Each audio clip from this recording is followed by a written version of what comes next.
How much of your life feels like a reaction? Your phone buzzes, you check it. A problem arises at work, you panic. Someone is rude to you, you get angry. You feel a wave of laziness, you succumb to it. You are playing a game of perpetual defense. You are constantly responding to forces outside of your control. It's exhausting. It makes you feel weak.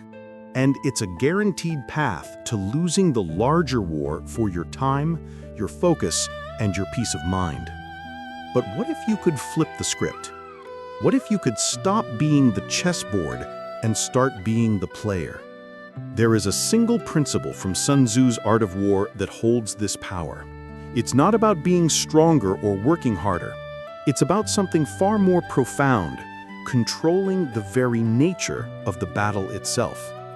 Chapter 6. The phrase that changes everything. The skilled commander imposes his will on the enemy and does not allow the enemy's will to be imposed on him. You are about to learn how to impose your will on your business, your day, and your own mind. Most people read The Art of War and think about flanking maneuvers and surprise attacks. But the highest strategy is psychological. It's about shaping your enemy. To shape the enemy means to dictate the terms of the conflict. You decide when, where, and how the engagement happens. You force your opponent to move where you want them to waste their energy, to fight on a battlefield of your choosing. The unskilled commander is shaped. He is forced to rush to put out fires. He is always one step behind, exhausted and predictable. The skilled commander shapes. He is always one step ahead, calm and in control. He wins the war before the first arrow is ever fired. Your enemy is anything that opposes your will. A competitor, a difficult client, a complex project, and most formidably, the enemy within, procrastination, anxiety, self-doubt. Your mission is to shape them all. Let's make this practical. How do you impose your will in a real-world scenario? Example 1, the negotiation. The unskilled, reactive person walks into a negotiation and simply responds to the other side's offers. They are on the defensive, being shaped.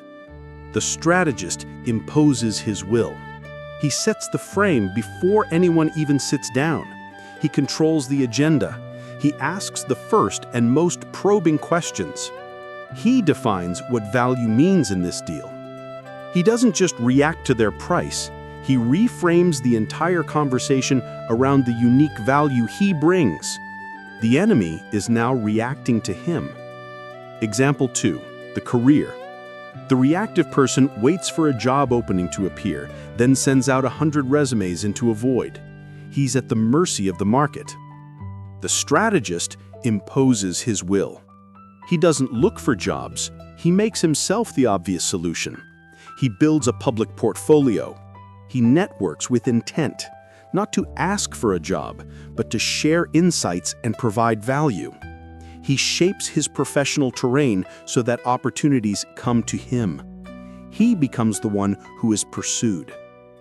In both cases, the principle is the same. You're not waiting for the game to come to you. You are designing the game itself. But the most important enemy you will ever shape is the one inside your own skull.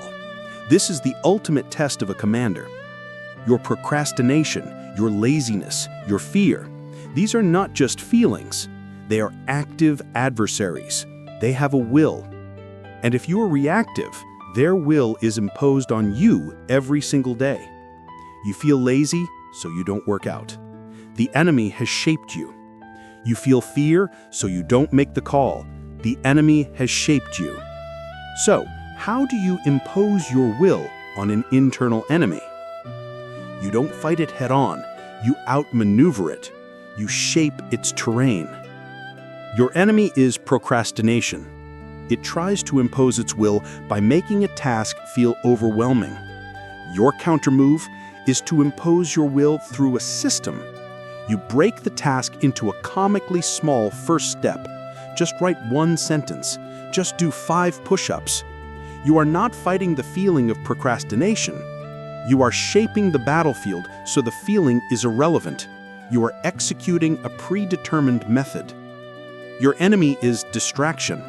It imposes its will through notifications and clutter. Your counter-move is to impose your will by designing your environment. You uninstall the apps. You use a website blocker. You put your phone in another room. You have not fought distraction. You have made it impossible for it to reach you. You have shaped the earth to your advantage. Your enemy is self-doubt. It imposes its will by whispering, "You're not ready," and "What if you fail?"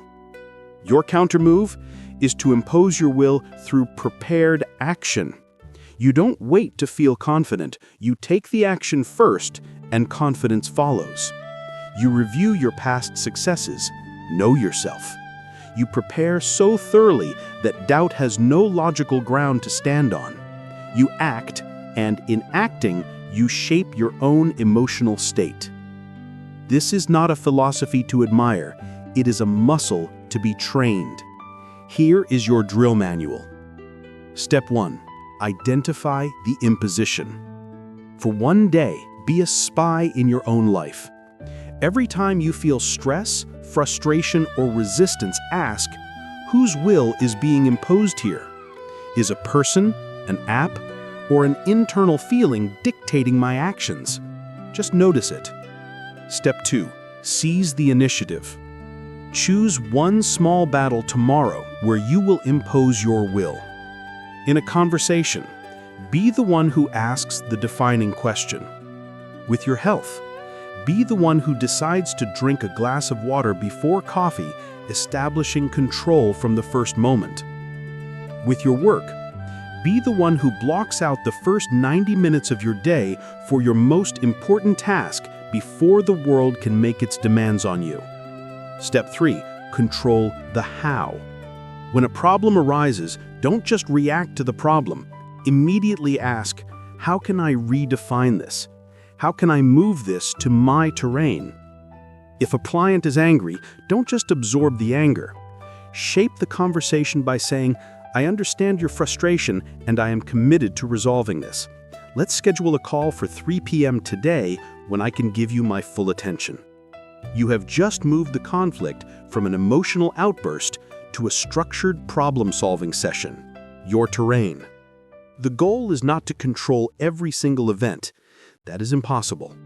The goal is to control your strategic position within those events. When you master the art of shaping, you stop being a puppet jerked around by external forces and internal fears. You become the puppeteer. You are no longer the man who is shaped by his laziness, but the one who shapes his morning. You are no longer the man who is shaped by a competitor, but the one who shapes the market.